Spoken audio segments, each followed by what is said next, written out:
안녕하세요. 네, 티타나고 원장 김현철입니다. 오늘은 이제 27학년도 수능을 대비해서 정시와 수시 비중에 대한 가이드 영상을 좀 촬영을 해보려고 이제 카메라 앞에 섰습니다. 사실 이 주제 같은 경우에는 재수생 학생들보다는 예비고3 학생들이 참 많이 질문을 하는 그런 내용입니다. 재수생 학생들은 간단하죠. 사실 뭐 수시를 쓴다 하더라도 수시를 준비하는 과정이 더 이상 없기 때문에 원서만 쓰면 되지만 예비고3 학생들은 현실적으로 고등학교 3학년 내신을 챙겨야 하는가 아니면 정시에 얼만큼 포커스를 좀 둬야 되는가 이런 이제 결정을 해야 되는 문제가 있기 때문에 참 많이 이제 학생들이 질문을 하는 내용이고, 그리고 또 이제 어머님들도 걱정을 많이 하시는 내용인데, 제가 오늘 말씀드릴 거를 부제로 가볍게 얘기를 적으면 매몰 비용에 함몰되어서 가능성이 매몰되지 않기 위해 라는 이제 부제를 붙여놨습니다.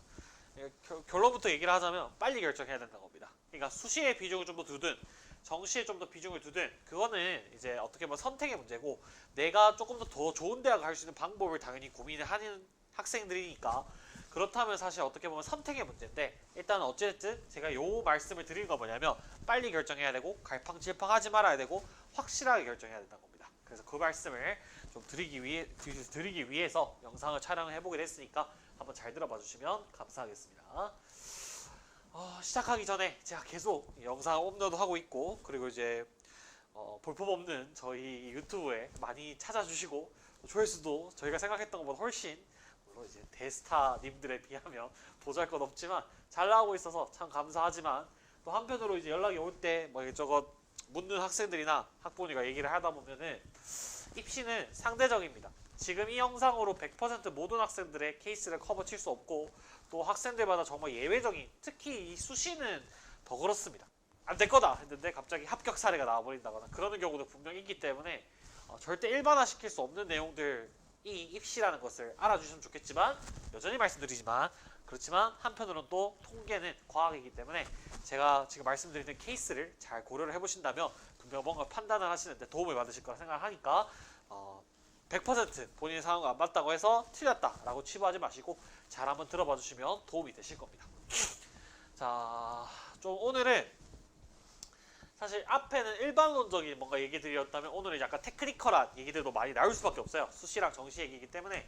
그래서 제가 최대한 좀 잘 설명을 해볼 테니까 잘 들어봐 주시면 감사하겠습니다.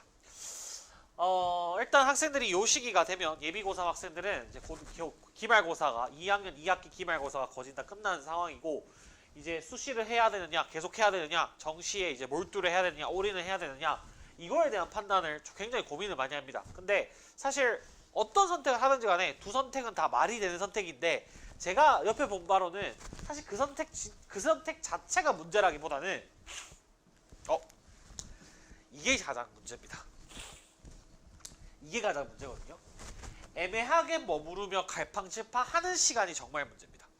사실은 수시를 만약에 내가 하겠다, 내신을 계속 챙기겠다, 고등학교 3학년 때도 좀 이따 말씀드리겠지만 학생부 종합전형이나 교과전형 가겠다 라고 마음 먹었으면 확실하게 해야 됩니다. 왜 그러냐면 당연한 얘기지만 고등학교 3학년 내신은요 1, 2학년 때처럼 모든 학생이 하지 않아요.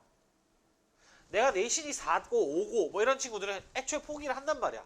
그럼 3학년 내신은 현실적으로 누가 챙기냐면 그 내신을 가지고 좋은 대학을 갈 수 있는 애들이 이빨을 깨물고 챙깁니다. 그렇기 때문에 사실 1, 2학년 때의 변동성보다 고3 내신에서의 변동성이 더 적어요. 왜냐하면 내신이 이미 선택된 학생들이 마지막 관문이기 때문에 진짜 열심히 합니다. 그렇기 때문에 만약에 내가 내신을 선택했다면 거기에 정말 올인을 해야지만 성과가 나올랑 말랑이고요. 정시는 뭐 말할 것도 없죠. 제가 지금 재수 가이드나 예비고3 가이드에서 정시가 얼마나 어려운지, 수능이 얼마나 어려운지 이런 거에 대해서 충분히 제가 말씀드렸잖아요. 그죠? 그러니까 사실 정시를 가더라도 녹록치 않습니다. 무슨 말이냐면 내가 갈팡질팡 에너지를 어디다 쏟아낼지 몰라서 왔다 갔다 하면 결국에 수시도 망가지고요. 정시도 망가집니다. 그렇기 때문에 지금 제가 가이드를 제시해드리는 이유 역시도 어떤 방향성을 잡아서, 물론 수시를 한다고 해서 수능을 아예 공부 안 하거나 수능을 아예 한다고 수능에 올인을 하겠다고 마음 먹어도 수시를 아예 안 챙기거나 하면 안 된다는 얘기를 좀 이따 드릴 건데, 그러지 않는 구조이기 때문에 둘 다 챙겨야 되지만은 주요 전형이라는 게 있잖아요. 본인이 메인으로 준비하는 가장 전력을 쏟을 전형을 결정을 빨리 해서 그거에 대한 계획을 세우셔야 됩니다. 그래야지만 성과가 나지 이거를 해야 되냐 저거를 해야 되냐 왔다 갔다 뭐 좀 언제는 내신해야 되니까 수능 특강 위주로만 막 보다가 아니야 이제 정시를 좀 해야 될 것 같아 기출문제 좀 풀다가 이래버리면 둘 다 경쟁력이 없는 상태인데 거기서 지금 사실 어떻게 보면 결과가 나오기라는 어려울 수밖에 없겠죠. 그러니까 진짜 문제는 뭐냐 수시냐 정시냐 그게 아니라 애매하게 머무르면서 갈팡질팡하는 시간이 정말 문제니까 지금 이 가이드를 들으시고 확실하게 기준점을 세우시고 그런 다음에 결정을 하시면 공부에 올인하셔야 됩니다. 그 말씀을 꼭 좀 드리고 싶습니다.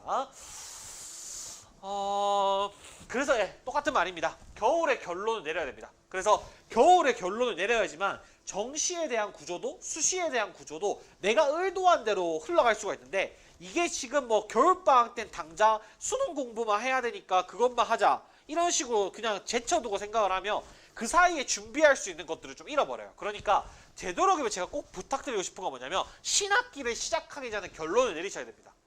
이해하시겠죠? 그리고 정시를 하겠다고 마음먹었으면 겨울방학이 얼마나 중요한지는 제가 이전 영상에서도 말씀드렸잖아요. 그러니까 이번 겨울에 결론을 확실히 내려서 사실 제일 좋은 건 지금 이 영상을 찍고 있는 게 12월 초인데요. 12월 달에 결론을 내려서 1, 2월 달에는 공부에만 올인하는 게 맞습니다. 이해하시겠죠? 그래서 시간이 금이기 때문에 1년 동안 어디에 집중할지 로드맵을 가지고 대입을 대하자. 그게 가장 중요하다 말씀을 좀 드리겠습니다. 자, 첫 번째 케이스부터 한번 말씀드려 보도록 하겠습니다. 첫 번째 케이스는 학생부 종합과 교과를 쓸 학생들, 다시 말하면 내신을 챙길 의사가 있는 학생들을 대상으로 한번 제가 말씀을 한번 드려볼게요. 자, 이 친구들이요. 아까 제가 시작할 때 이 말씀 드렸잖아요. 갈팡질팡하지 말아야 된다. 그죠? 근데 이 학생들이 갈팡질팡을 하게 되는 이 케이스의 학생들이 갈팡질팡을 하게 되는 이유는 사실 이것 때문에 그렇습니다. 기준점이 없습니다. 기준점이 없습니다. 그러니까 이제 예를 들면 뭐 내신이 어느 정도다라고 했을 때 가능한 대학이 뭐 건국대, 동국대, 홍익대라고 딱 얘기를 들으면 이게 좋지도 않고 싫지도 않아요. 그러니까 사실 이 친구들은 건동호? 내가 정시를 좀 더 공부하면 혹시 이것보다 조금 더 가능성이 있지 않을까? 근데 현실적으로 수시를 3학년 때 챙긴다고 해도 이것보다 이상을 못 갈 것 같고 그러면 정시에 좀 더 해야 되나? 이런 생각을 하다가도 또 그러고 난 다음에 좀 시간이 지나가 나면 아니야 내가 1, 2학년 때 해놓은 게 있는데 이게 너무 아깝잖아. 그래서 또 수시를 해요. 기준점이 없어서 그렇습니다. 내가 어느 대학까지를 가면 만족하겠다라는 기준점부터 확실하게 세우셔야 됩니다. 그 기준점을 바탕으로 생각을 해야 되는 것이지 그냥 코에 거면 코골이, 귀에 거면 귀걸이식으로 이것도 좀 좋은 것 같고 저것도 좀 좋은 것 같고 그렇게 목표를 정하지 못한 이유 자체가 사실 어떻게 보면 판단을 흐리게 하는 그런 이유이기 때문에 일단 가장 중요한 건 뭐냐면 마지노선. 내가 어디까지 대학을 가면 마지노선으로 생각할 것인가 그 부분에 대해서 기준점을 세우셔야 판단이 가능하다는 점 가장 먼저 말씀을 좀 드리겠습니다. 그쵸? 제가 일단은 설명을 좀 드리기 전에 대전제가 뭐냐면 대전제가 이겁니다. 기준점 아래로 종합과 교과 원서가 써져야 된다면 포기한답니다. 기준점 아래. 그러니까 기준점이란 거는 내가 이제 목표로 하는 대학이죠.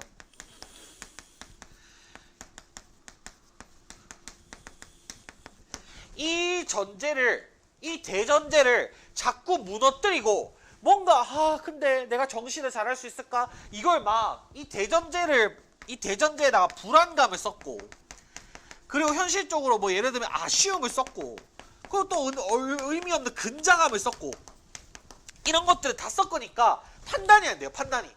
근데 그게 뭐냐면 수시도 망치고 정시도 망치는 길이기 때문에 대전제를 저는 이렇게 세우셨으면 좋겠습니다. 기준점 아래, 본인이 목표하는 대학 아래면 종합과 교과 원서가 그렇게 써져야 한다면 포기하십시오. 아시겠죠? 이게 대전제로 수립하고 난 다음에 얘기를 해야 우리가 이제 이야기를 전제할 수 있습니다. 물론 이거에 대한 반론이 많이 있을 수 있습니다. 예를 들면 어떤 학생들은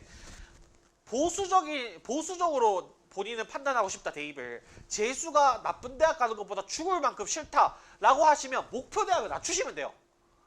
내가 어느 대학을 가기 싫어서 그래서 내가 재수를 해야겠다. 그 마지노선의 대학을 세우라는 겁니다. 진짜 내가 꿈에 그리는 스카이라고 해서 스카이가 아니면 안 가.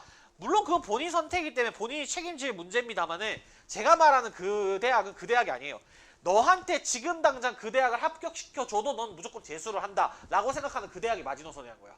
이해하시겠죠? 그리고 그 대학 이하로 써줘야 된다면 포기한다. 그러니까 대전제여야 됩니다.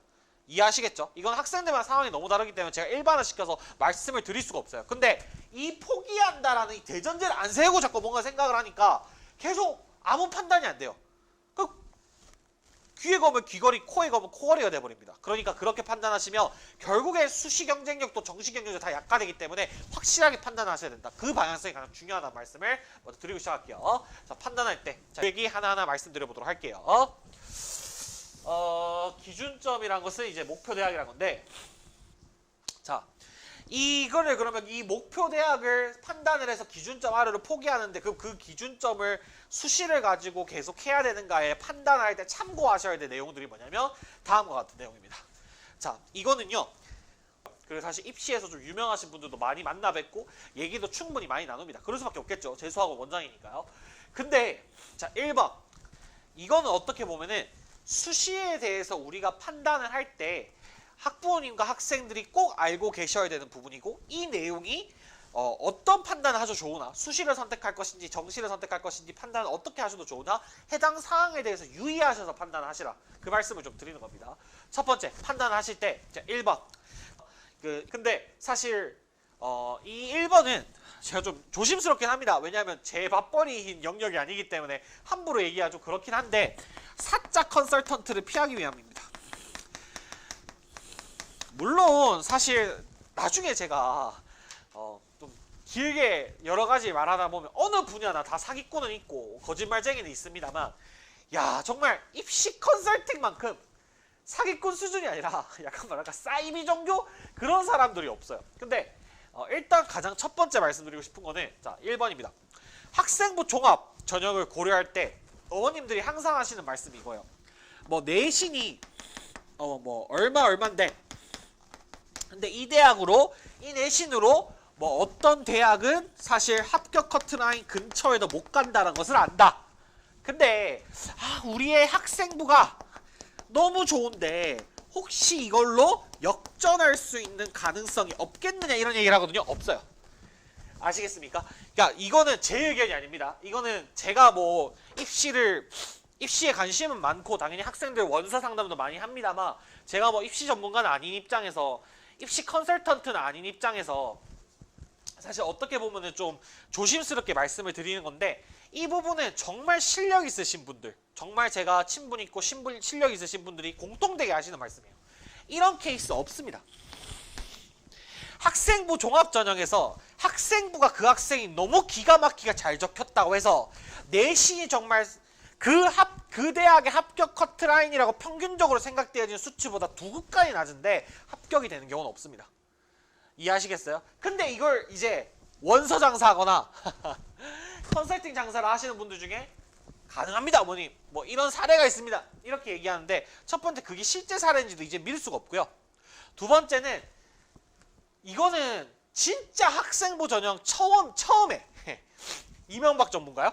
그 이명박 정부, 요즘 학생들이 이명박 대통령이 누군지는 알까요? 그러니까 이명박 정부 때 그때서 이제 학생부 전형 처음 도입해서 그때는 뭐 외부 스펙도 적을 수 있었고, 저희 땐 그랬어요. 그래서 뭐 아프리카로 애들 봉사활동 보낸다 뭐 이랬었는데, 그런 게 될 때 얘기지 지금은요 이게 가능하지 않습니다.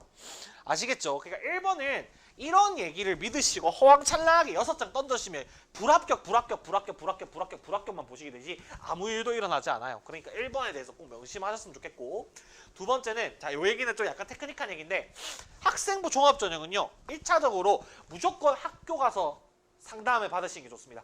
학교 담임 선생님께서 혹은 이제 그 학교의 진학부장 선생님께서 그 학교에 대한 데이터를 가지고 계시잖아요. 그럼 그 학교의 데이터에 말미암아 비추어 봤을 때 선배들은 어느 정도 대학을 갔고 어느 정도의 어떤 수준의 대학을 갔는지, 나 정도 내신이고 나 정도 학생부라면 이 학생들이 어느 정도로 갔는지를 학교에서 1차적으로 판단을 잡으시고, 이게 맞다 틀리다를 떠나서요, 학교에서 1차적으로 기준을 잡지 않으면, 제가 좀 이따 이제 유료 컨설팅에 대해서 말씀을 드릴 건데, 돈 내고 비싼 돈 가서 컨설팅 받으러 가는데 어머님이 아시는 게 아무것도 없어. 학생이 아는 게 아무것도 없어. 그럼 뭐냐면 입시 컨설트가 막 혼자 떠드는데 무슨 말인지도 못 알아듣고 그렇군요. 그래서 마지막 결론은 늘 이거예요, 어머님들. 그래서 우리 애는 어디 있어야 됩니까? 그런 내용이 아니라는 거죠. 기준점 자체가 이게 바운더리 자체가 범위 자체가 어머님과 학생도 모두 다 형성이 된 상태로 유료 컨설팅을 받으셔야 그게 의미가 있어지는데 아무것도 컨설팅이라는 게요. 이제 뒤에 말씀드리겠지만 그냥 가가지고 야 나 내신 이거고 학생 뭐 이건데 네가 알아서 다 알아내줘. 네가 다 알아서 써. 이렇게 수동적인 게 아닙니다. 설령 그렇게 수동적으로 써버리면 문제가 뭐냐면 가능성을 못 찾아내요. 당연한 거 아니겠습니까? 학 컨설턴트가 아무리 잘 아시는 분이라고 해도 그 학교에 대한 데이터나 아니면 그 지역에 대한 사정이나 이런 것들을 다 아시는 분들이 아닐 수도 있기 때문에 그런 걸 감안했을 때 일단 기본적으로 1차적으로는 학교에서 상담을 받으시는 게 좋다. 그게 학교 데이터도 볼 수 있고 어느 정도 바운더리를 알 수 있고 그 나중에 유료 컨설팅을 받을 때도 뭔가 충분히 설명을 하고 이해를 하실 수 있는 맥락이 형성될 수 있다라는 말씀을 좀 드리고요. 두 번째는 그런데 이제 여기서 사실 명확하게 떨어지는 경우가 있어요. 내신이 안 좋으면 그렇습니다. 내신이 안 좋으면 이 학생이 어느 정도 가고 싶은데 그게 내신으로 된다 안 된다 그냥 학교 수준에서도 쉽게 판단이 납니다. 전문적인 뭐 판단을 받거나 그럴 필요가 없습니다. 근데 판단이 안 되면 미련이 남으면 그러니까 내가 이걸 내신에 버리는 게 아깝고 학교에서 이 정도 선이라 하는데 사실 내가 이것보다 좀 더 높게 쓸 수도 있을 것 같은데 여러 가지 생각이 들 거예요. 그런 생각이 들면 자 요게 핵심입니다. 유료 컨설팅을 받으시는데요. 유료 컨설팅을 받으시는데 조금 실질적으로 경력 있으시고 전문적인 컨설턴트 업체들을 찾아보시면 꽤 주변에 많아요. 그 컨설팅은 유료로 받으시는데 제가 드리고 싶은 말씀은 유료 컨설팅을 받자가 아니라 이게 핵심입니다. 겨울 때 받으세요. 그러니까 나중에 대해서 원서 시즌 되면 원서 시즌 때도 제가 유튜브를 한번 올려드릴 거예요. 근데 그건 그때 가서 얘기하고 지금 이 겨울 시즌 컨설팅의 목적은 뭐냐면 내가 2학년 때까지 했던 학생부 활동과 그리고 난 다음에 내신의 수준을 정확하게 판단하고 교과 쓰는 친구들은 더더욱더 기준점을 확실하게 형성시켜서 판단을 할 수 있는 정확한 자료를 만든다는 의의가 있는 겁니다. 이 컨설팅의 의미는요. 내가 지금 당장 원서를 쓸 것도 아니고 아니면은 지금 뭐 재밌어서 한번 받아보려는 그런 것도 아니고 지금 겨울방학 때 공부를 시작을 해야 되는데 내가 지금 수시 전형에 조금 더 힘을 많이 쏟는 것이 유의미한가에 대한 판단을 받기 위해서 하는 컨설팅이니까요. 요 겨울 시즌 때 꼭 받으시기 바랍니다. 학기 중 들어가가지고 이미 겨울방학 다 날리고 갈팡질팡 하다가 그때 가서 결정을 하면 결정은 되겠지만 시간이 너무 많이 흘렀어요. 그러니까 컨설팅을 받으실 마음이 있으시면 그리고 학교 수준에서 상담을 받아봤는데도 뭔가 아쉬움이 남으시면 유료 컨설팅을 지금 시즌에 알아보셔라. 유료 컨설팅 갔더만 이런 소리 한다. 어머니 제가 만들어 드리겠습니다. 1,000만 원을 주십시오. 이러면 사기꾼이니까 거르셔라. 라는 말씀을 좀 드리고 싶은 겁니다. 세 번째. 마지노선, 자 이건 제 의견입니다. 마지노선 대학을 종합으로 보험으로 쓰겠다라는 미련이 결국 정시도 수시도 모두 망친다. 제 얘기 무슨 말이냐면 제가 지금 너무 힘든 게 뭐냐면 대학 이름을 실명을 걸어 못하겠어요. 그럼 뭐 예를 들면 어떤 대학이라 얘기했는데 이게 유튜브를 많이 보기 시작하니까 그런 것 같은데 어떤 대학을 얘기했는데 그 대학 저도 안 가 이렇게 얘기해버리면 좀 서운하지 않겠습니까? 그래서 좀 많이 너무 힘든데 제가 좀 애매하게 말드리는 게 아니라 그런 고충이 있다는 것을 이해를 좀 해주시고 자 A 대학이라 제가 표현을 할게요. 예를 들어서 자 이 학생은 A 대학이 뭐 예를 들면 랭킹 3급의 대학이라 칩시다. 세 번째 급간 정도인 거야. 근데 이 학생이 사실 목표 대학은 B 대학이야. 그리고 솔직히 말하면 이건 이제 랭킹 뭐 1급이야. 인서울이야. 그러면 이 학생 같은 경우에는 이 A 대학을 붙여준다고 하면 사실 난 무조건 재수할 것 같아. 선생님이 교과나 종합으로 너는 요 정도는 3학년 때 내신 조금 망해도 쓸 수 있다고 얘기하지만 사실 솔직히 말하면 이 대학 가면은 난 가자마자 바로 재수할 것 같아. 이런 친구도 있을 거예요. 이런 친구들 미리 말씀드릴게요. 보험으로 쓰지 마세요. 아시겠어요? 보험으로 쓰지 마세요. 무슨 말이냐면 이걸 보험으로 쓰는 건 괜찮아. 그러니까 원서를 쓰는 행위는 괜찮아. 그때 가가지고 원서를 하는 건 괜찮아. 근데 문제가 뭐냐면 나는 현실적으로 3학년 내신이라는 게 요즘 3학년 내신은 많지 않잖아요. 그러니까 예전과 다르게 3학년에서 내신 과목이 굉장히 적은 상태이기 때문에 3학년 때 내신을 엄청 잘 친다고 해도 극적으로 성적이 오르진 않아요. 그럼 사실 이게 바운더리가 정해져 있다고. 내신이. 그러면 내가 이 바운더리 안에 놀아야 되는데 이 바운더리 대학이 이제 A 대학인 거야. 근데 난 여기에 가면은 솔직히 말하면 재수해. 안에 죽어도 안 가. 그런 생각이 들잖아요. 그럼 아예 정시를 하세요 그냥. 이런 친구들은 정시를 하십시오. 이 친구들이 이제 문제가 뭐냐면 내신을 준비해. 그러면 제일 많이 갈팡질팡하는 게 얘네들이에요. 왜? 나 이거 열심히 해봤자 솔직히 말하면 이 대학밖에 못 가는데 이 대학 가기 싫어. 그래가지고 그냥 나 가면 재수할 건데 하면 내신을 하잖아요. 성적이 안 나와요. 왜 안 나올까요? 뭐 그냥 하기 싫어서 의욕이 떨어져서 그런 어떤 그냥 심리적인 이유가 아니라 내신을 3학년 때 하는 애들은요. 그거 못하면 의대 못 가고요. 그거 못하면 스카이 못 가는 애들이에요. 이빨 깨물고 한다는 말이에요. 정시로 넘어가기 싫어서 그 이빨 깨물고 3학년 내신 미친 듯이 한단 말이에요. 근데 얘는 어차피 그거 해봤자 이 대학밖에 못 가. 그럼 뭐야? 뭐 대충 하긴 하는데 또 근데 정시 갈 나이가 무섭고 그래서 내신도 못 받아요. 근데 문제는 뭐예요? 이미 기말고사까지 그럼 다 챙겼지? 그럼 뭐야? 정시도 망가져 있어. 그러니까 이 3번 케이스가 사실 제가 정말 많이 보는 케이스고 저 학생들이 재수를 하러 오잖아. 그럼 문제가 뭐냐면은 이 학생들이 재수를 하러 오면 사실상 수준이 예비 고3이에요. 재수생의 그 어드밴티지가 뭡니까? 국어, 수학, 영어, 탐구를 전 과목을 한 바퀴 다 돌리고 내가 수능에 대해서 어느 정도 알기 때문에 예비 고3보다 상대적으로 내가 실력이 좀 낮다라는 게 그 어드밴티지잖아요. 어드밴티지가 없어 얘네는. 왜? 수시는 조졌지. 정시도 솔직히 말하면 제대로 집중 못해가지고 뭐 막바지에 2학기 때 뭐 3, 4개월 찌끔하다 왔지. 그래서 재수하러 와요. 그럼 사실상 수준 예비 고3이에요. 그럼 정시를 하긴 해야 되는데 다시 그럼 사실 이득이 없어요. 이렇게 돼버리기 때문에 이거에 대한 판단이 정말 중요하다. 그렇기 때문에 제가 앞에는 어떻게 보면 약간 반발이 있을 수도 있고 비약이 있을 수도 있는데 학생들의 반발을 감안하고서라도 제가 그렇게 확실하게 결정해라 라고 말씀드린 이유가 이 3번 케이스 때문에 그렇습니다.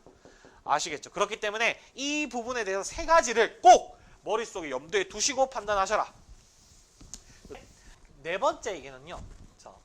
이걸 판단할 때 고려하셨으면 좋겠거든요. 정시는 미래의 일이고요. 수시는 과거의 일입니다.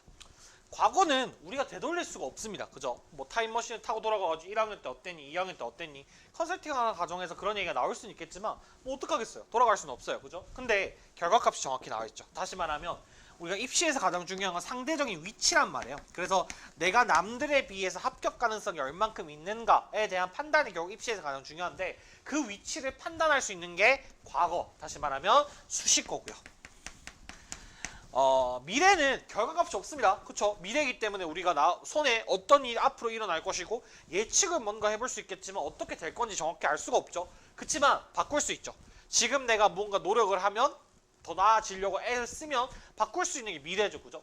그러니까 그렇기 때문에 정시는 미래의 일입니다. 내가 지금 어떤 수준이지만 앞으로 1년 동안 뭘 한다면 바뀔 수 있는 게 정시고요. 근데 수시는 객관적으로 판단을 할 때 내가 3학년 때 뭘 해서 내신이 바뀐다라는 판단보다는 1, 2학년 때 이때까지 어떻게 해왔나를 바탕으로 두고 판단을 하실 수밖에 없다는 거예요. 이 말을 들으셨을 때 용기가 드신다면 그렇지. 바꿀 수 없는 과거보다 미래를 향해 나아가자 라는 생각이 드신다면 수시를 쓰실 생각을 좀 해보십시오. 제가 이 친구들 뭐겠습니까? 미래를 향해 나아가자 라고 용기가 좀 이 말을 듣고 든다면 정시 파이터가 있죠. 정시 파이터 마지막 파트에 제가 설명하고 있을 겁니다. 현실적인 판단을 하십시오. 그 교육학에서요. 거기서 나오는 개념이 어떤 개념이 있냐면 엘킨드라는 이제 학자가 있는데요. 그 엘킨드라는 학자가요. 청소년기의 특징을 얘기를 하면서 자기중심성을 얘기를 해요. 어릴 때 10대의 특징이 뭐냐면 자기중심적인 사고를 한다.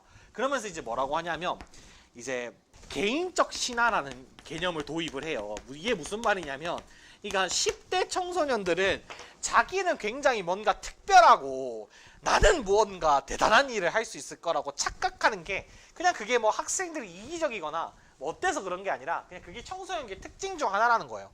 이해를 합니다. 그래서 저는 항상 이 개념을 기억을 하고 있거든요. 이해는 하는데 중요한 건 뭐냐면 현실이란 거예요. 그렇기 때문에 나는 뭔가 극복할 수 있을 거다. 이게 참 힘든 게 상담을 하다 보면은 학생이 가능성이 없을 거라고 제가 지금 비하하는 게 아니에요. 내가 뭐 스카이는 쌤 저 지금 5등급이지만 비록 스카이를 갈 수 있습니다 라고 얘기했을 때 그렇지만 우리가 현실적인 판단을 하자라고 얘기하면 학생들이 이걸 약간 뭐랄까 비하한다? 아니면 나를 무시한다 이렇게 생각하는 경우가 있거든요. 그렇지 않다 그 얘기가 아니에요. 그 얘기가 아니라 지금 이 얘기를 들었을 때 본인이 굉장히 내가 할 수 있을 거라는 뭔가 설레임이랄까요? 들뜸이 있으면 그 들뜸을 좀 가라앉히고 현실적으로 내가 올해 대학을 못 가게 됐을 때 그런 상황도 판단을 해보라는 거예요. 그러면 정시 파이터라도 교과 종합을 무조건 안 쓴다? 무조건 어디 있어요? 안 쓸 수밖에 없는 조건이 있는 학생들도 있겠지만 그런 생각을 하지 말고, 두 번째는 또 반대로 엄청 보수적이거나 엄청 소극적인 성향의 학생들이 있단 말이야. 그 학생들은 이 말을 듣고 난 다음에 이 말을 듣고 난 다음에 그치, 이게 알 수 없는 일이니까 난 일단 과거를 바탕으로 안전하게 쓰겠어 라고 생각이 든다면 조금 너무 쫄지 말고 수시 원서를 쓸 때도 과감하게 몇 장은 상향도 쓰고 과감하게 어느 정도 본인이 할 수 있는 최적의 결과를 얻기 위해서 과감하게 판단해라. 너무 손해볼 장사를 할 필요는 없다라는 말씀을 꼭 좀 드리고 싶어요. 무슨 말인지 아시겠죠? 요 네 가지를 판단하실 때 꼭 참고하시기 바라고.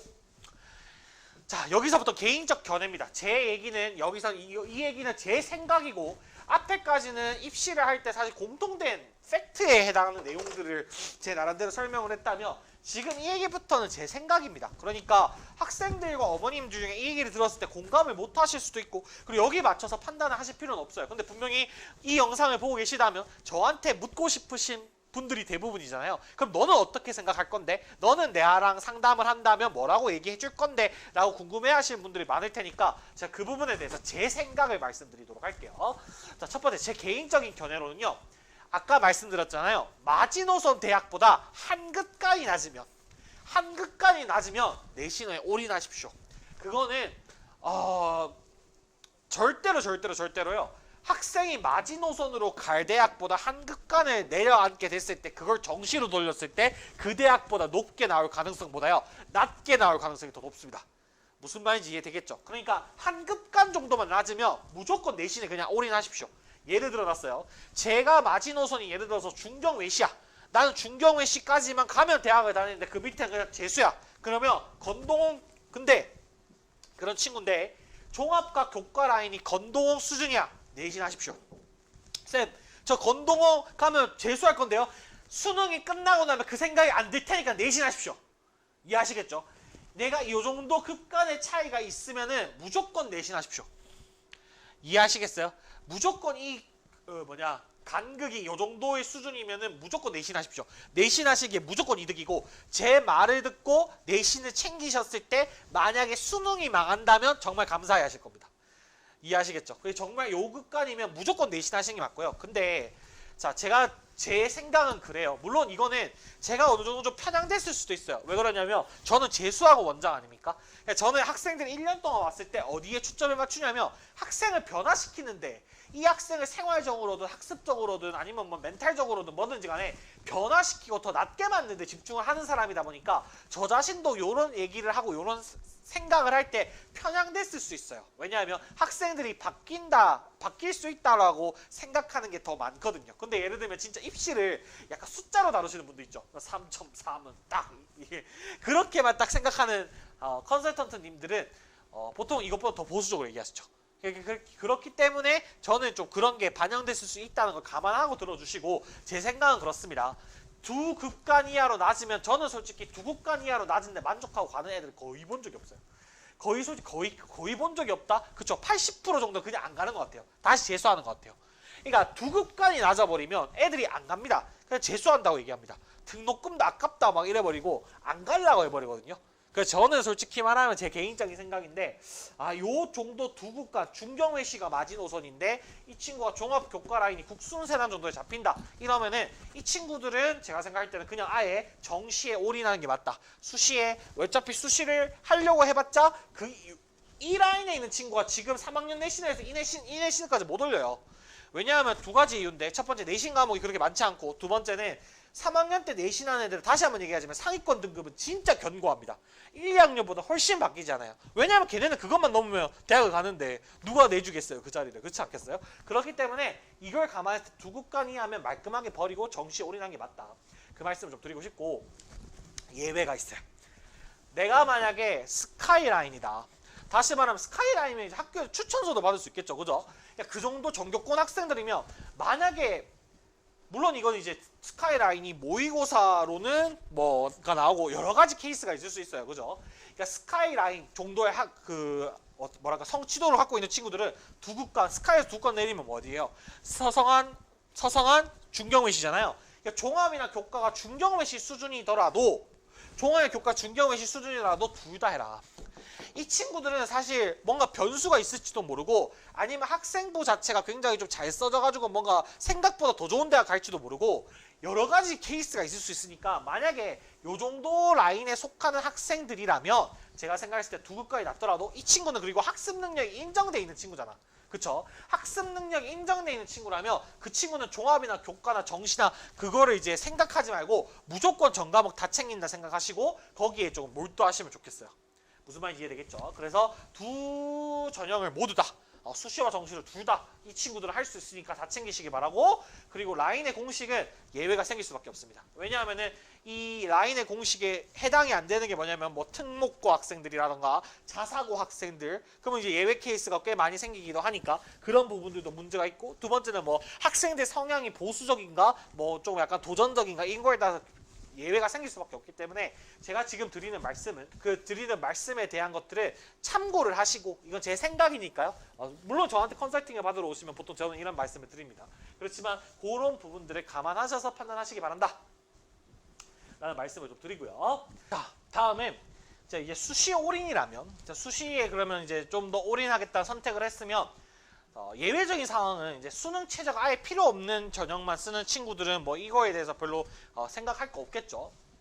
수시 올인을 하는데 수능 최저가 좀 필요하거나 아니면 정시와 병행해서 준비를 하려는 학생들한테 얘기를 드리고 싶은 거는 대전제는 이게 무조건입니다. 이게 가장 중요한 얘기예요. 이게 가장 중요한 얘기입니다. 대전제는 수능 기간과 내신 기간을 정확히 나누셔야 되고요. 지금부터 1년간의 로드맵을 설계해야 된다 했잖아요. 그러면 예를 들면 내신이 이제 내신 기간이라는 게 분명히 있을 거라고. 그럼 뭐 내신 기간에 뭐 예를 들어서 6주를 잡는다고 치면 그 6주 기간 동안을 어떻게 공부를 할 것인지에 대한 계획을 정확히 세워놓고 그리고 난 다음에 나머지 6주가 끝나고 그 다음 주부터는 바로 또 정시 공부를 어떻게 할 것인지에 대해서 계획을 세워놓고 그쵸? 만약에 내가 대치동 현강이나 아니면 좀 뭐 대형 학원들이 단과를 듣는다고 쳐도 보통 요 기간들에는 이제 대형 단과나 아니면 뭐 인강들도 이제 업로드 되는 주기가 요때는 휴강인 경우가 많아요. 왜냐하면 이제 제 학생들을 배려해서 요 기간에 내신 대비를 하러 가라고 그렇게 이제 휴강하는 기간이 많기 때문에 그 기간에 대한 계획을 정확하게 세우고 중요한 거 뭐? 이거 6주 끝나고 난 다음에 한 달 쉬었다가 정시한다? 이건 그냥 안 하겠다는 거예요, 입시를. 아시겠어요? 지금 학생 고3입니다. 그렇기 때문에 이 한 달 동안에 뭐 휴식 이딴 소리 하면서 빈틈 아니면 뭐 또 뭐 학생부 뭐 컨설팅 받으러 간다고 설치고 하지 말라고 공부하라고. 이해되겠죠? 그리고 나중에 제가 원서 상담이나 컨설팅 상담 관련해서 영상도 한번 업로드할 기회가 있겠지만 그때도 말씀드리겠지만 고3이 학기 중에 들어가면요 학생부는 엄마한테 던지세요. 그럼 또 이 수시는 문제가 뭐냐면 예외사항이 너무 많이 떠올라. 던져라 했는데 우리 엄마가 워킹맘이면 어떡해, 그지? 또 어머니도 속상하시나? 참 어려운데 내가 하고 싶은 말은 뭐냐면 고3 때 공부해야 되는데 무슨 학생부 들고 학원 컨설팅 갔다가 학교 컨설팅 갔다가 뭔 컨설팅 갔다가 컨설팅만 받아. 뭐 공부는 아무것도 안 해. 그럼 어떡하잔 말이야. 이해되겠습니까? 그러면 안 된다는 겁니다. 알겠죠? 빈틈을 정확히 주지 않고 내신 기간과 수능 기간을 딱 구분해서 그 사이에 어떤 시간도 빈틈으로 가져가지 않는다. 이게 이제 기본적인 것인데 수시에 대해서 정말 그냥 아예 올인하겠다는 친구들이 있을 거고 아니면은 수시와 정시를 사실상 병행하려는 친구들 아니면 최저가 꼭 필요한 친구들 이런 경우가 있겠죠. 근데 뭐 올인 농도가 100%다. 나는 수시가 너무 유리하기 때문에 수시로 어떤 대학을 가겠다라고 생각하는 친구들을 이런 친구들이 분명히 있을 수 있어요. 수능 최저만 공부하겠다. 수능 최저를 맞출 수 있는 과목만 공부하겠다라는 전략을 세울 수는 있습니다. 이 친구들은. 사실은 저는 이 부분에 대해서 반대하시는 쌤들도 많은데 저는 이게 어느 정도는 말이 되는 거라고 생각해요. 왜 그러냐면 일단 첫 번째는 예를 들어서 이게 이 얘기가 말이 안 된다고 얘기하시는 학부모님이나 학원 선생님들은 뭐를 좀 무시하시냐면 3학년 내신이 얼마나 약간 좀 무시무시한 내신 이러면 제가 영어 가르치는 사람이니까 팁 하나 드릴게요. 예를 들어서 3학년의 내신이 어떤 과목을 남아있는지 좀 다 다르지만 어떤 학교는 예를 들면 영어가 남아있다 칩시다. 이게 3학년 영어 내신이 골 때려요 진짜. 3학년 영어 내신이 진짜 미쳐버려요. 문제가 뭐냐? 3학년 영어 내신은 보통은 뭐 쓰냐면 EBS 수능 특강 씁니다. 수능 특강 영어를 쓸 수도 있고 영어 독해 연습을 쓸 수도 있는데 수능 특강 영어든 영어 독해 연습이든 그 교재는 연계 교재. 물론 수능 영어는 간접 연계이기 때문에 직접 연계가 없습니다만 어쨌든 EBS 수특을 낼 때 이걸 전제를 딱 어떤 전제를 깔고 내는 거냐면 수능 수준의 지문을 이제 공부를 하겠다는 걸 전제를 깔고 내는 거예요. 그러면 사실 그 1, 2학년 때 물론 이 얘기는 외고나 뭐 예를 들면 자사고 엄청 어려운 데는 예외일 수도 있습니다만 보통은 이게 고1 때 부교재 썼던 난이도보다 훨씬 높아요. 당연하겠죠. 이거는 이제 고1 때 이제 귀여운 교재들이 있어요. 뭐 예를 들면 예를 들면 안 되나요? 뭐 모르겠습니다. 저는 이제 검열이 너무 많아지는데 고1 때 부교재는 고1 수준에 맞춘 부교재이기 때문에 예를 들면 고등학교 2학년 그렇죠? EBS 교재가 있었겠죠? 고등학교 2학년 올림포스 예를 들면 이런 거 쓴다. 올림포스 이런 교재는 올림포스 고등학교 2학년 기출 문제를 가지고 내는 거예요. 그렇기 때문에 이거는 고2 수준이란 말이에요. 근데 문제가 뭐냐? 수특은 고3이라고. 그러면 지문의 난이도든 추상성이든 예를 들면 단어의 어려움이든 구문의 복잡함이든 다 올라가. 근데 문제가 뭐예요? 시험 보기가 보통 어떠냐? 책 반권이에요. 책 반권 들어가면 이제 보통 이게 몇백 지문이에요? 몇 지문이에요? 200지문 넘어요. 근데 이게 고1 때 200지문 넘으면 보통의 일반고 같으면 어때요? 애들 놓쳐. 안 하죠. 근데 문제가 뭐예요? 이거를 3학년 때 내신으로 대학 가야 되는 새끼는 이빨 깨물고 다 외워요. 정말로. 근데 이게 지금 문제라는 거예요. 이게 제가 영어를 가르치니까 영어로 예시를 드렸지만 현실적으로는 뭐냐면 다른 과목의 밀도도 이런 뭐 양의 압박이 있냐 없냐의 차이일 뿐이지 애들은 이런 수준으로 공부를 한단 말이에요.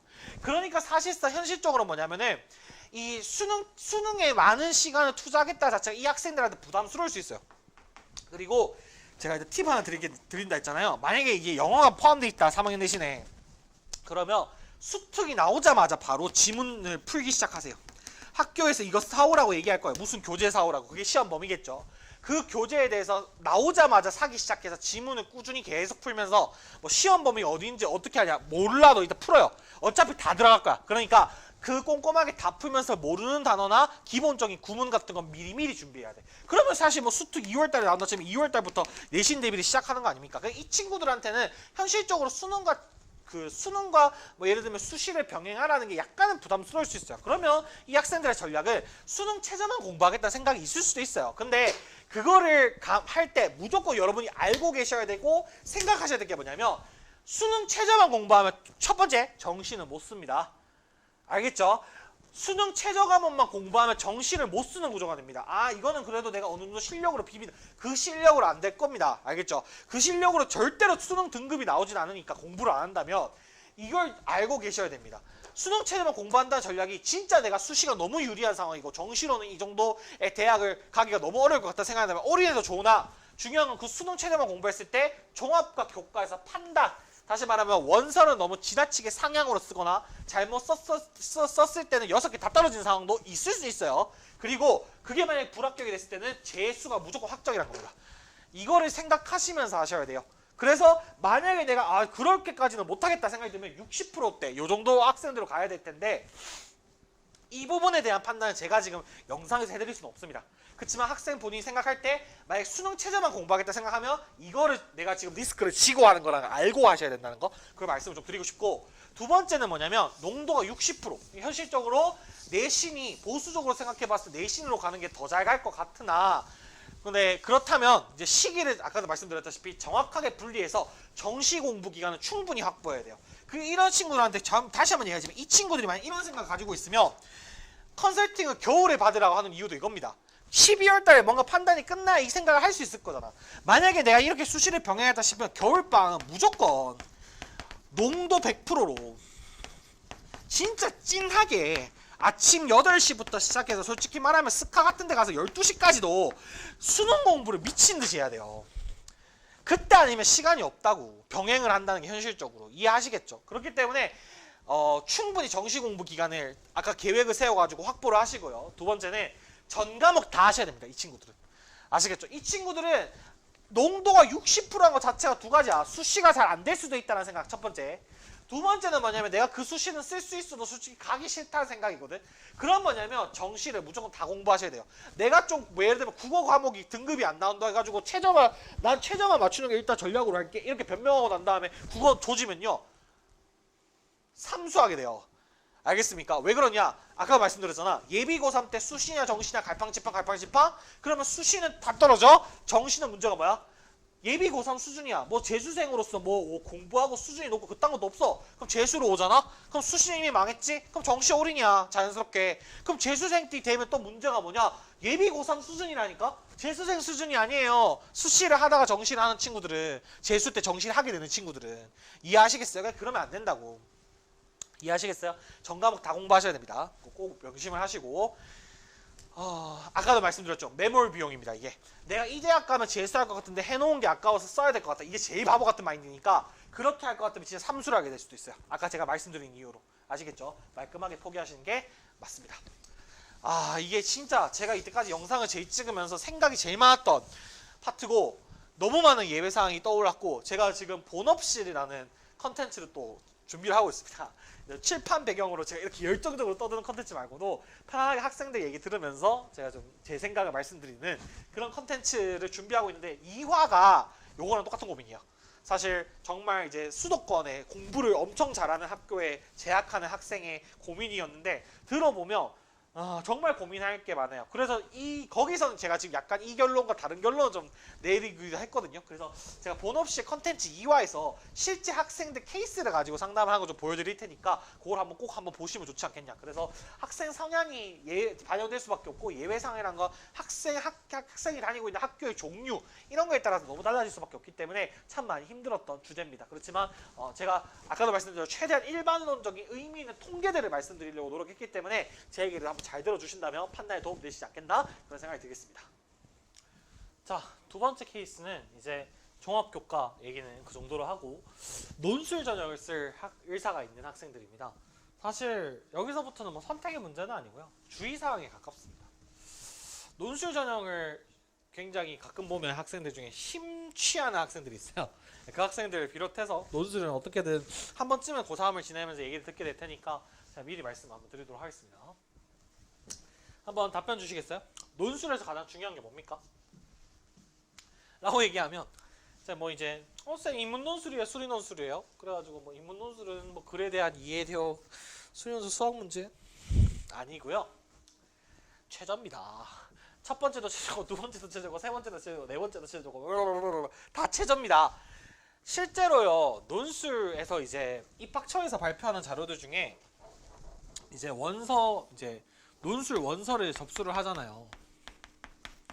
그러면 이제 논술 원서를 접수를 하면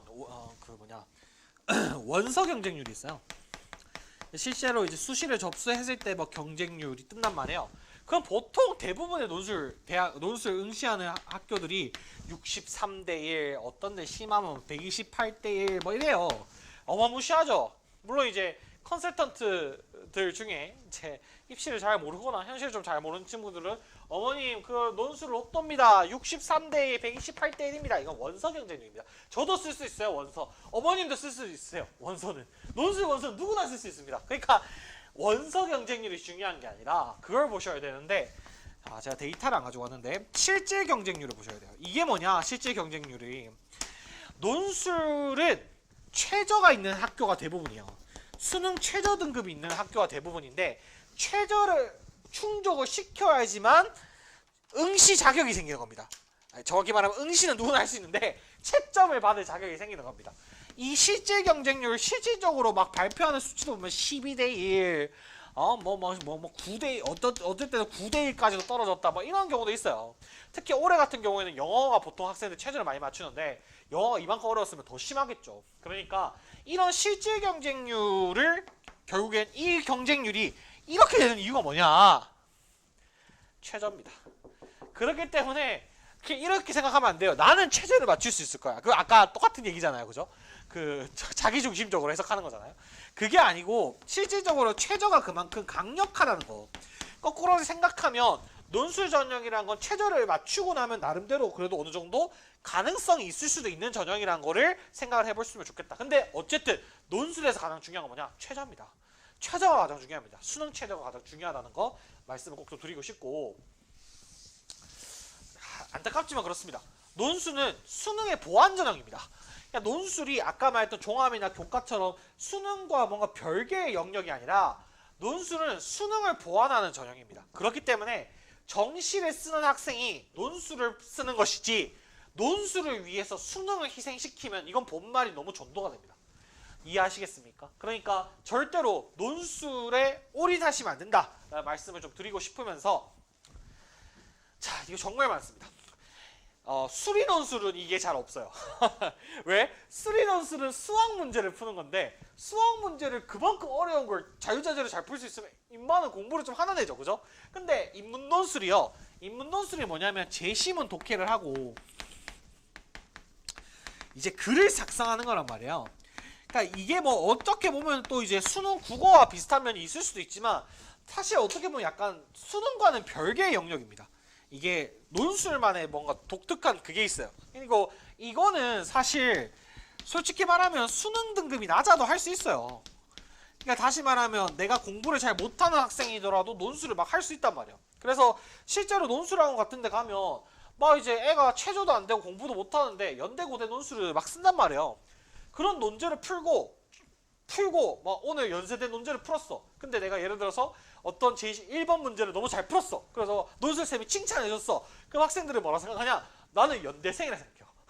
그러니까 연고대 논술 논제를 푼다고 해서 연고대생이 되는 게 아니라, 그러니까 인문 논술에서 내가 서성한을 쓰고 중경외시를 쓰다 보면 서성한 중경외시 정도는 당연히 가야 될 줄 아는 학생들이 있으나 현실적으로 정시 등급은 뭐 예를 들면 그거보다 훨씬 낮은 나쁜 대학들을 갈 수밖에 없는, 그게 본인의 실력인데 논술을 쓰다 보면 이런 착각을 하는 친구들이 정말 많단 말이에요. 연대는 최저가 없어요. 수능 최저가 없습니다. 인문 논술이. 근데 연대는 대신에 논술 문제를 펴보잖아요. 그러면 그 안에 뭐가 있냐? 일단 국어, 당연히 이제 인문 논술이니까 글을 읽고 제시문을 쓰는 거니까 국어 있죠. 그리고 난 다음에 영어가 있어요. 연대는 제시문에 영어 제시문이 나옵니다. 영어 해석할 수 있어야 되고 독해할 수 있어야 되고 수능 영어처럼 글 이해할 수 있어야겠죠. 세 번째, 근데 마지막 문제가 뭐가 나오냐? 수학이 나옵니다. 그렇기 때문에 연세대는 최저가 없긴 한데 문제 자체가 최저입니다. 이게 수능에서 일정 등급 이하를 낮은 수준이 낮은 친구들은 연대 문제를 풀지를 못해요. 문제 난이도는 차치하고서라도. 두 번째, 고대는 최저가 빡셉니다. 그렇기 때문에 제발 국영수 평균 3등급 이하면요 논술할 때가 아닙니다. 그러니까 제가 나중에 본업실 컨텐츠에서도 한번 다룰 건데 논술을 언제 시작해야 되나 이런 얘기를 학생들이 많이 물어보거든요. 저는 항상 얘기하는 게 뭐냐면 이 3등급 이하를 탈출하면이에요. 물론 이 탈출이 뭐 6월, 7월까지 안 되면 어떡하냐 얘기가 좀 달라지겠지만 그때까지 공부하셔야죠. 지금 12월 아닙니까? 그러니까 3등급 이하면 논술 어차피 최저도 못 맞추고 시험장도 못 간단 말이야. 그러니까 논술을 너무 늦게 시작하는 건 저도 아니라고 생각하는데 너무 빨리 시작해가지고 거기에 또 심취해가지고 나는 글 짓는 작가라고 생각하고 막 열심히 글만 쓰지 말고 문학처럼 문제를 푸는 건 아닙니다. 작가라 표현하니까 좀 말이 좀 이상해지는데 그렇게 또 글만 쓰지 말고 공부하시라고요. 아시겠죠?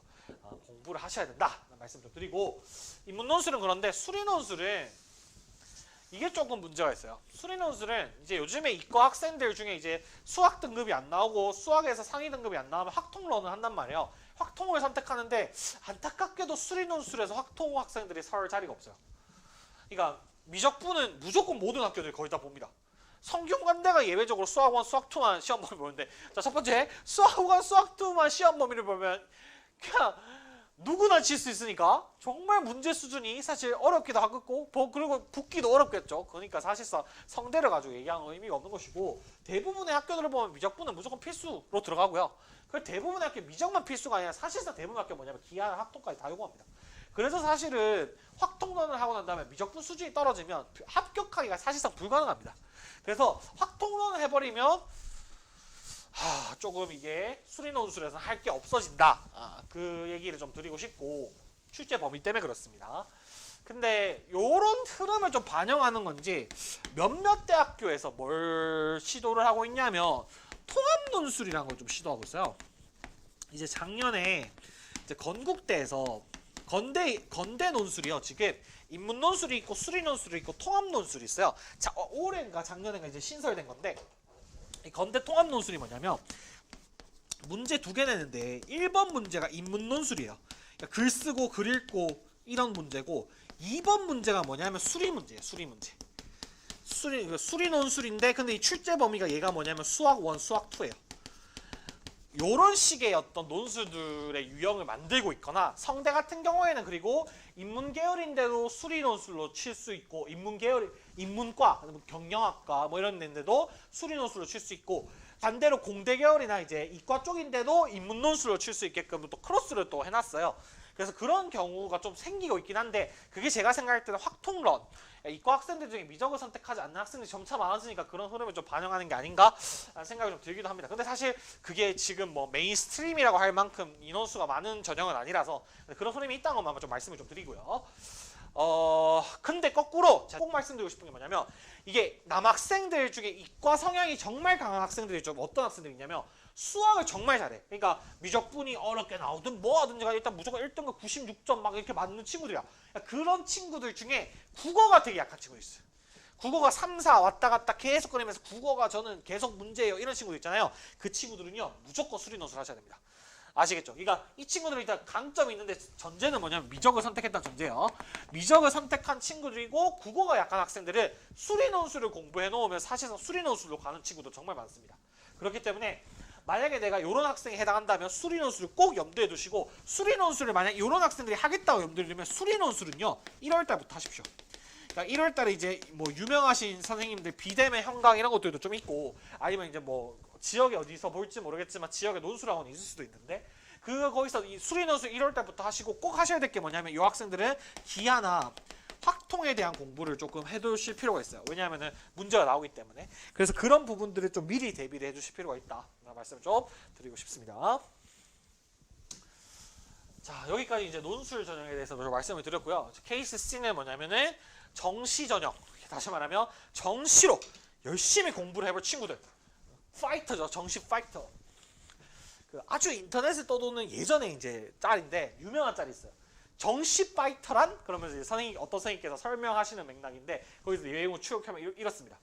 정시 파이터란 내신 3등급 이하의 중비 부족에도 불구하고 중비 부족에 도예요. 불구하고 인서울 하고 싶은 도둑놈들이다. 말해가지고 이제 난리가 났었어요. 그게 근데 사실은 그때는 이제 정시 파이터라는 게 말이 안 되는 막이 그건기도 한 게 그때는 수시가 80%였어요. 그래서 사실 이제 사실상 정시를 다 없애고 거의 학생부 종합전이 막 뜰 때라서 그때는 뭐 사실 그렇게까지 세게 말하더라도 뭐 이상했나라는 생각이 좀 들어요. 근데 어쨌든 뭐 정시 파이터란 이런 거 씁니다. 근데 사실 이제 정시 파이터가 아니고 객관적으로 봤을 때 냉정하게 얘기하면 내신이 4등급 이하 친구들은 고등학교 1, 2학년 기준이겠죠. 내신 4등급 이하의 친구들 본인이 이게 계속 걸리는 거예요. 그러니까 왜 일반화시켜서 못 말하겠냐 하면 내신이 4등급 이하더라도 예를 들면 여기 예시로 적어놓은 현대청원고나 외대부고 이런 데는 내신 4등급이다로 걔는 신이에요. 공부 엄청 잘한단 말이야. 그런 친구들이 아니면 보통의 그러니까 사실 그건 몇 개 없죠. 전국 10위안에 드는 일반고 이제 중앙일보 이런 데서 이제 발표하지 않습니까? 일반고 탑 랭킹 몇 위 그런 학교거나 아니면 엄청나게 유명한 자사고 현대청원고나 외대부고 이런 데서 내신 4등급 이하가 아니고서야 보통의 그냥 공부 좀 한다 학교에서도 내신 4등급 이하는요 공부를 못하는 겁니다. 알겠습니까? 이 친구들이 정시한다 치고 이제 지 혼자 중간 기말 때 쳐놓는 걸 자꾸 합리화하는데 공부를 못하시는 거예요. 정시만 10년 학생들과 수능으로 호흡한 지 10년 되는 제가 당한컨대 말씀드리는데 너는 그냥 공부를 못하는 겁니다. 기본기가 없는 거예요. 이 친구들이 고1, 2 모의고사 이 정도 등급을 하고 난 다음에 당연히 2등급을 맞으면은 뭐 그 내신이 뭐 4고 5고 뭐 이러면은 당연히 이것보다 이게 더 좋은 대학이 더 나올 거예요. 당연한 거 아니겠습니까? 근데 중요한 건 뭐냐면 2등급은요 네가 수능날 2등급에 맞을 수 있단 말이 아니에요. 지금 고1, 2 애들 모아놓고 시험을 쳐보니까 네 수준이 이럽디다 라는 얘기지. 이게 무슨 정시에서 네가 수능에서 얼만큼 성적을 받을 수 있다는 걸 예측하는 게 아니란 말이야. 그 얘기는 제가 예비고사 가이드에서 얘기해놨어요. 수능과 고1, 2 모의고사는 아예 다른 시험입니다. 그러니까 이러면서 나는 정시지 그러면서 이제 혼자 기분 좋아가지고 엄마 나는 정시로 갈 거야. 그냥 중간고사 기말고사 준비 안 해? 놀 거야 이렇게 하면서 한단 말이야. 놀 거라 안 하겠지. 중간고사 기말고사 준비 안 하고 뭐 나 정시를 준비할 거야. 정시를 준비하면 다행이에요. 그래서 그때 뭐 인강 듣고 진짜 하루에 12시간씩 공부해가지고 재수생들 공부하는 것처럼 제발 좀 해라. 그렇지 않겠어요? 12시간씩 공부하는 것도 제발 좀 하면 진짜 정시 준비하는 건데 보통 그때 뭐야? 저 기말고사 준비하는 친구 혀나 끌끌끌 차면서 지 혼자 놀고 있죠. 그러니까 그냥 기본기가 부족한 학생이 되는 것 뿐이에요. 정시 파이터가 아니고요. 이거는 그냥 솔직히 말하면 고1 애들 중에 모의고사 제대로 준비하는 애 거의 없고요. 혼자 잘 치고 한다 기분이 좋은 것 뿐이시고요. 내신은 기본기고요. 이 친구들은 기본기가 없는 친구들입니다. 수능 공부를 해도요. 결국 여기서 내신 기본기를 안 쌓였던 것들 다시 하고 시작하셔야 된다고. 정말로. 근데 이 친구들 놀고 있다고. 정시 파이터는 개뿔. 정신 차리시라는 겁니다. 이 친구들은.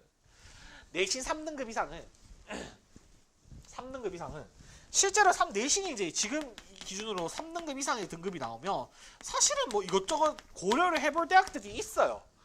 실질적으로. 근데 학생들이 뭐 마음에 들고 안 들고는 있을 수 있으나 아까도 얘기했지만 그 판단 기준을 잘 생각해 보시고 만약에 내신 3등급 학생들 중에 진짜 나는 재수를 무조건 강구한다.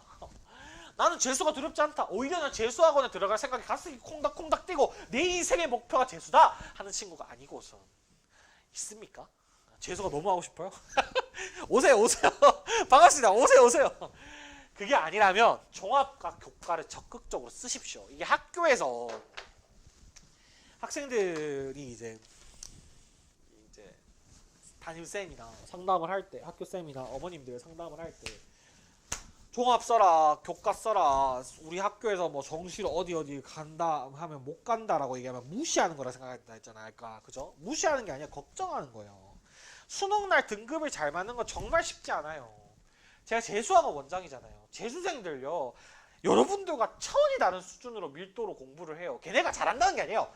걔네가 뭐 엄청 모범적인 친구들인 게 아니에요. 그 말이 아니라 환경 자체가 다르단 말이에요. 고3 가이드에서 얘기했지만 여러분들은 어쨌든 학교를 다니셔야 되고 재수생들은 한번 했던 거에다가 그 몰입도가 제 고3과는 좀 다르기 때문에 여건이 그 현실을 그건 구조적인 문제예요. 학생 본인이 얼만큼 개인적으로 노력하냐 마냐 무관하게 구조적인 문제이기 때문에 그런 구조적인 문제를 그냥 무시하셨다가 화는 본인이 입으신다. 그러니까 3등급 이상이라면 아예 뭐 종합과 교과를 못 쓸 건 아니니까 선생님께서 담임쌤께서나 학교 부모님께서 얘기를 하시면 좀 고려를 해보시는 것도 필요하다라는 말씀을 좀 드리고 싶습니다. 그래야 우리가 이제 이 친구는 종합교과 다 쓰진 않겠죠. 내신이 2나 1이나 엄청 높은 등급이 아니고서 만족이 잘 안 될 테니까. 그렇지만 수능을 과소평가하지 말고 무조건 잘 칠 수 있다라고 또 생각하지 말고 좀 종합교과를 생각해보면 어떨까 생각이 좀 듭니다. 사실은 이번 영상은 조금 아쉬움이 조금 많아요. 제가 최대한 일반화 시켜서 케이스를 말해보려 했지만 어느 지역에 속해 있냐. 제가 깜짝 놀란 게 뭐냐면 제가 요즘 유튜브를 하지 않습니까? 유튜버가 되겠다고 마음을 먹었습니다. 근데 이제 하다 보니 깜짝 놀란 게 뭐냐면 컨설팅이나 이제 막 연락 주신 분들 보면은 지역이 정말 다양해서 저는 부산, 대구, 학군지대 있잖아요. 분당, 대치 이런 데만 볼 줄 알았는데 거제도, 제주도, 전라도 강원도 이런 데서 이제 전국적으로 보시니까 사실은 내가 이게 섣부르게 뭔가 제가 속한 지역 대구 수성구 지역을 중심으로 뭔가 이거에 대해서 섣부르게 일반화시키면 안 되겠다 생각을 좀 많이 했어요. 그래서 제가 지금 예비고3 학생들 컨설팅을 해주고 있는데 그걸 재수생들까지 좀 확장을 시켜서 학습 컨설팅을 좀 진행하려고 합니다. 이거는 제가 날짜가 안 적혀져 있는데 이번 주부터 지금 하고 있고요. 하고 있어서 날짜가 다음 주 금요일까지 12월 19일까지 금까지는 제가 계속 운영을 할 예정이니까 이제 대구 지역 학생들은 대면으로 오시고요. 제가 비대면은 줌이나 영상이나 이게 준비할 게 되게 많아서 비대면 좀 번거로운 면이 있어요. 근데 대구 학생들까지 비대면을 해버리면 다른 지역 학생들을 커버를 못 쳐주기 때문에 대구 학생들 오시고요. 저랑 면전에서 봅시다. 가깝습니다. 대구 수성구 범어동에 있습니다. 대구 지역의 대면 학생들하고 나머지 지역 비대면 학생들하고 요 컨텐츠들 중에 일부 다 같이 공유하는 게 의미가 있다고 생각이 드는 부분들과 당연히 인터뷰어 분들한테는 허락을 미리 맡았고요. 돈 없이 컨텐츠라는 것으로 제가 업로드를 해드릴 예정입니다. 그거는 이제 학생들 개별 케이스를 가지고 얘기를 좀 하는 거니까 지금 일반론적인 뭔가 이런 얘기들보다 조금 더 구체적으로 파고 들어갈 수 있는 부분들이 좀 있을 거예요. 그 컨텐츠도 잘 봤으면 좋겠고 요거 신청하시면 제가 직접 컨설팅을 해드리니까 도움이 많이 되실 겁니다. 고정 댓글 밑에 남겨져 있을 테니까 거기로 신청해 주시면 감사하겠습니다. 끝인데요. 제일 처음으로 돌아가겠습니다.